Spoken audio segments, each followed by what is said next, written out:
भाग 4। श्रेया रुद्र से बचने के लिए बस से अपने घर कोलकाता जा रही थी। तभी रास्ते में अचानक से बस रुक जाती है। सभी पैसेंजर ये देखकर हंगामा मचाने लगते हैं। तभी रुद्र और उसके गार्ड्स बस में चढ़ते हैं। रुद्र और उसके गार्ड्स को देखकर बस में बैठे लोगों की बोलती बंद हो जाती है। श्रेया भी जब रुद्र को अपने सामने देखती है तो वो बहुत बुरी तरह से घबरा जाती है। उसे नहीं लगा था कि रुद्र उसे इतनी जल्दी खोज लेगा। उसने तो सोचा था कि वो इस शहर को छोड़कर हमेशा हमेशा के लिए चली जाएगी, पर अब रुद्र ने उसे खोज निकाला था। अब पता नहीं क्या होगा उसका। ये सब सोचकर श्रेया की आंखें नम हो जाती है। रुद्र उसके पास आकर गुस्से में बोलता है, बस से जा रही हो? कहाँ जा रही थी? आज हमारी शादी हुई है जान, और तुम अपने पति को छोड़कर भाग रही थी। ये तुमने बिल्कुल गलत किया, और जाना ही था तो इस मिडिल क्लास बस में जाने की क्या जरूरत थी?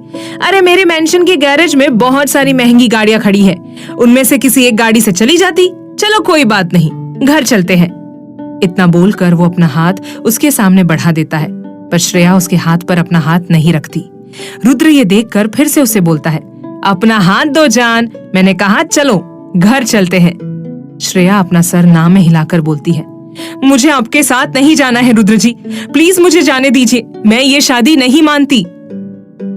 रुद्र बोलता है, तुम मानो चाहे ना मानो, पर शादी तो हो चुकी है और तुम्हें मेरे साथ चलना पड़ेगा। लास्ट बार बोल रहा हूँ, अपना हाथ दो और चलो। अब तीसरी बार मैं नहीं बोलूंगा, और अगर अब भी तुमने मेरी बात नहीं मानी ना, तो इस बस में जितने भी लोग बैठे हैं उन सबको गोली मार दूंगा, और उसकी जिम्मेदार तुम होगी। श्रेया उसकी ये बात सुनकर खड़ी हो जाती है। बस में बैठे लोग भी श्रेया को उम्मीद की नजरों से देख रहे थे, और अंदर ही अंदर बहुत ज्यादा डर रहे थे कि कहीं रुद्र सच में उन सबको मार न दे। श्रेया गुस्से में बोलती है, इन सब में इनकी क्या गलती है जो आप इन्हें मारने की धमकी दे रहे हैं? रुद्र बोलता है, अब तुम मेरी बात नहीं मान रही हो तो क्या करूं? मेरे पास यही एक रास्ता है, और अगर तुम इनकी जान बचाना चाहती हो तो चलो मेरे साथ। श्रेया ये सुनकर उसके हाथ पर अपना हाथ रख देती है। रुद्र उसका हाथ कसकर पकड़कर दबा देता है, जिससे श्रेया को हल्का दर्द महसूस होता है। रुद्र फिर उसे बस के बाहर लाता है। ड्राइवर जल्दी से कार के पीछे का गेट खोलता है। श्रेया कार के अंदर जाकर बैठ जाती है। रुद्र भी उसके बगल में जाकर बैठ जाता है। ड्राइवर कार स्टार्ट करके मेंशन की तरफ मोड़ देता है।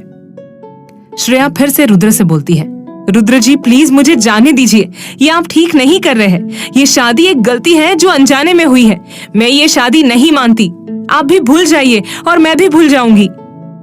रुद्र बोलता है, तुम ही आई थी ना नव्या को इस शादी से भगाने के लिए, और तुम्हारे साथ वो लड़का भी था ना, उसका बॉयफ्रेंड। अब मैंने सब पता लगा लिया है, मेरी बात ध्यान से सुनो।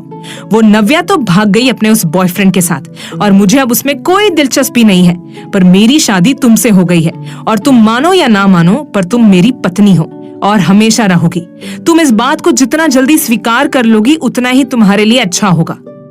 श्रेया उसकी बात सुनकर फिर से रोते हुए बोलती है, मेरी गलती हो गई जो मैं आपके मेंशन में आ गई, प्लीज मुझे माफ कर दीजिए और जाने दीजिए।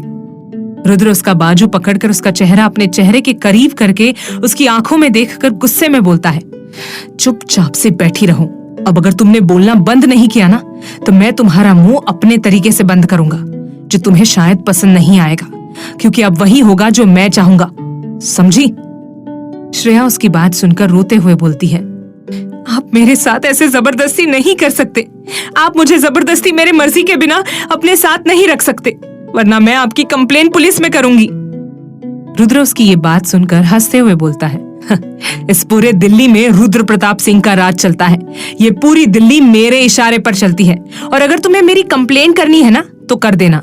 जब कार मेंशन में रुकेगी ना तो आराम से मेरी पुलिस में कंप्लेन करते रहना, क्योंकि हमारे कार के पीछे पुलिस की गाड़ियां भी चल रही है, चाहो तो पलट कर देख सकती हो।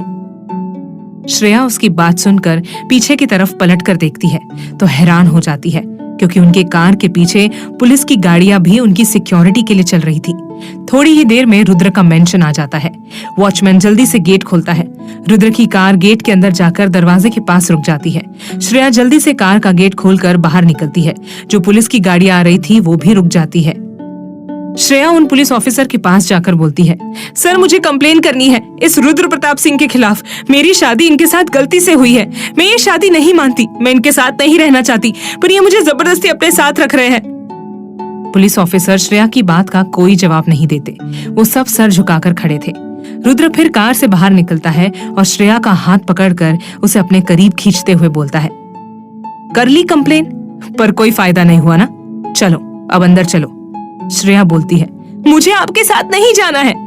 रुद्र उसकी बात सुनकर उसे अपनी गोद में उठा लेता है और जबरदस्ती उसे मेंशन में लेकर आता है। आगे क्या होगा जानने के लिए सुनिए अगला एपिसोड।